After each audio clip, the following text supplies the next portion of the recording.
Holiness. when I so my main sort of way of approach, the promotion of human value, the secular way.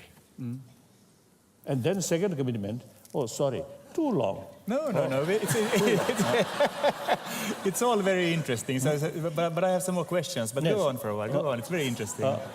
My second sort of commitment is promotion of religious harmony. That also, as I already mentioned, India, one living example.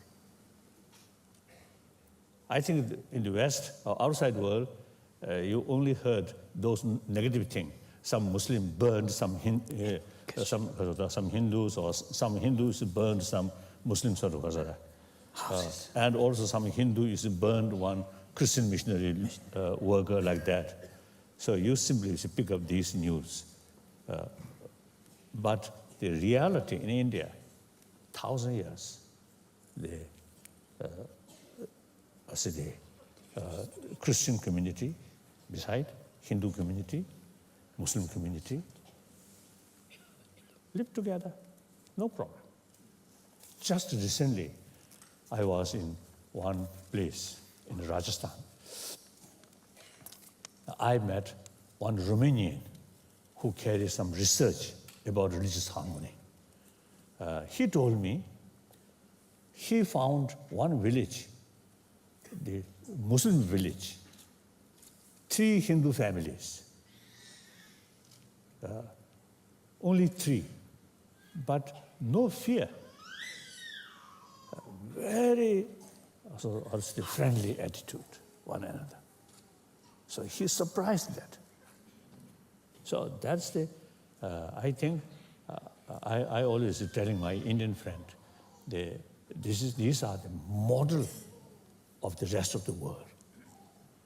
See, different traditions, philosophically, big differences, but all carry same message. So must work together, must live together. So that's my number 2 commitment, promotion of religious harmony.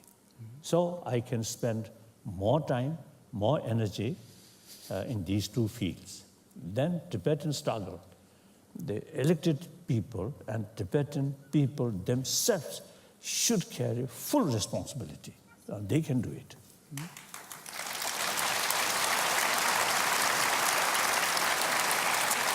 Well, this being Sweden, I mean, Sweden is a secular society, which means that people are really interested in religion, but it should always be a choice. It should always be a free choice and nothing that is governed by the law. Because then you can't claim that you have a freedom of religion in the country, of course. But now let's talk about happiness. Now you are 75 years old and you are no spring chicken any longer, Your Holiness. Spring chicken. Would you say that you are a happy person? Are you happy? You should judge.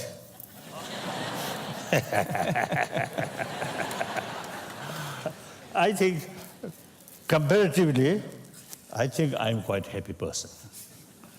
So some heartbreaking news come from this year, and then go from this year.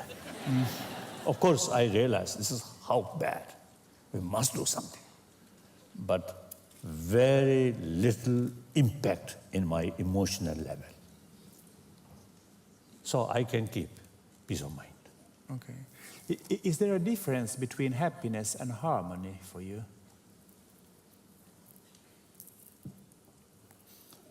Harmony, here in the sense, I think broader sense, we human being, social animal. Any social animal, for their common interest, including individual interest, harmony is very essential. Sometimes I think we human beings, our brain very smart. So sometimes we're forgetting our fundamental sort of, nature. We are social animal. Poor animal, the insects like bees, ants, the nature create as a social animal. They have no religion, they have no religious leader, no education, no newspaper, nothing. But they work together because social animal. So we sometimes, I think in a certain way, we are a little bit behind than these small insects. They really work according to their natures of existence. We social animal, but to extreme self-centered attitude.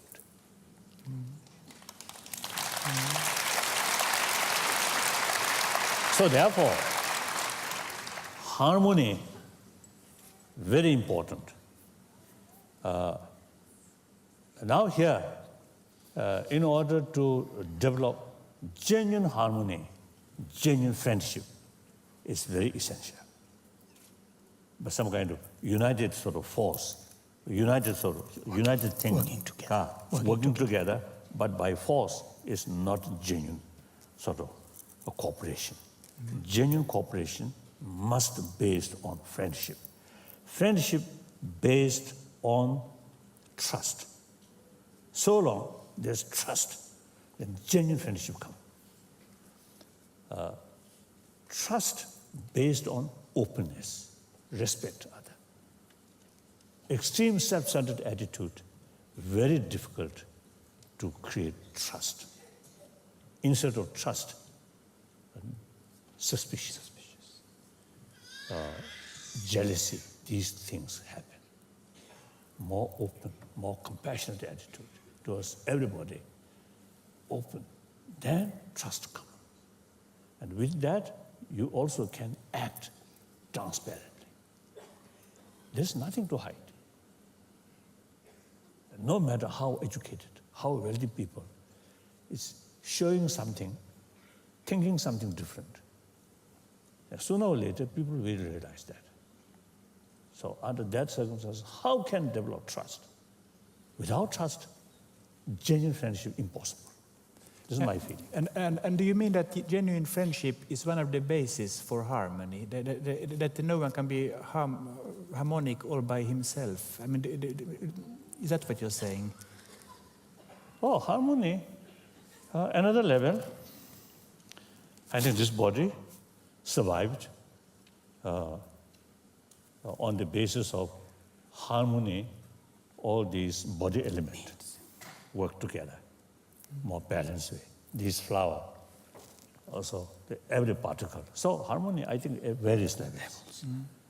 And then also environment, and we human being, different sort of species of mammals or birds, everything interdependent. So when we say world, not just one single sort of entity, many things. So live more balanced, more harmonious way, and then it survives. So I think various levels. What do you think? What do you mean, harmony? This comes close to something I want to talk about. One of our big problems in Sweden is that people feel lonely. People are isolated in this country, and they are not included in social circles. And I get so many letters from people who just don't have anyone to talk to. And I've always been thinking, is it possible to find some kind of balance if you are not connected to the rest of the world? That's what I was asking about.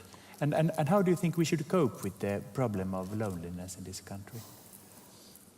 Generally, people in big cities, even in India, big cities, millions of people, their life will rush. And New York, and I think London, these big cities, they although live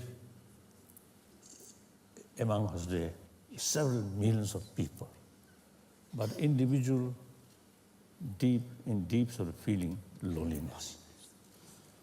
Then countryside, India, even America, I think countryside, the farmers, I think they have more sort of close contact with their neighbor.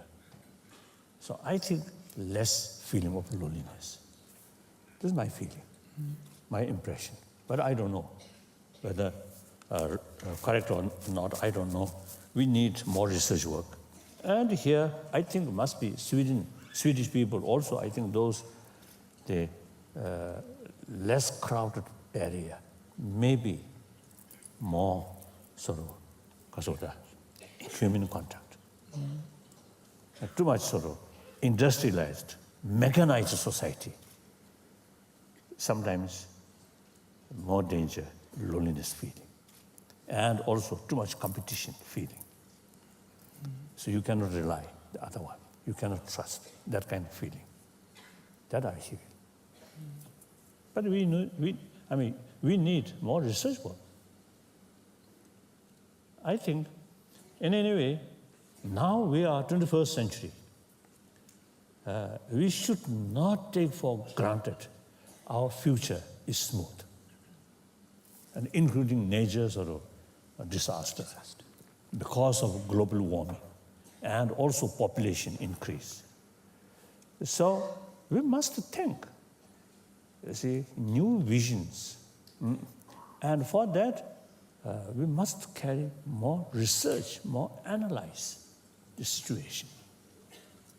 That's I feel. We gave the opportunity to the audience to ask some questions, and this is Yes. one of the questions from the Yes. audience. How can you be happy again if you lost your whole family, like many Japanese people did in the tsunami? Is there a way back to happiness if you really lost everything?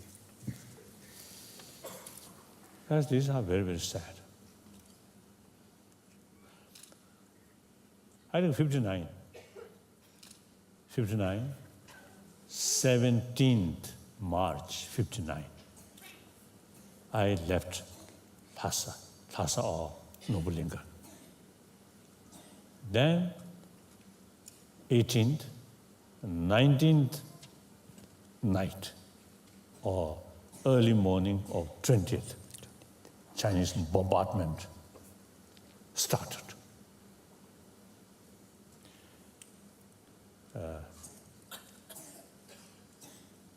And many my friend, close friend, including one small dog, left Noblinga. So when I received the information of bombarded, hundreds of people killed, I really very much sort of was today sad. And also I left my grandmother. Then age already, I think 84 or something. So could not leave. So I have to left. Like that. And many my close friends. I escaped as a sort of ordinary soldier, Tibetan soldier. One official go first as a sort of person who's supposed to check these sort of different doors. So I follow as his bodyguard with one rifle. Then more walk, more distance, that rifle becoming heavier. That I remember. So you see, the many my close friends, you see, have to leave like that. So very sad. But what is the fact?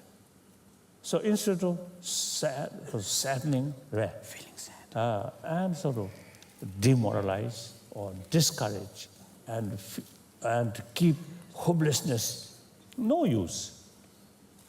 Have to make effort.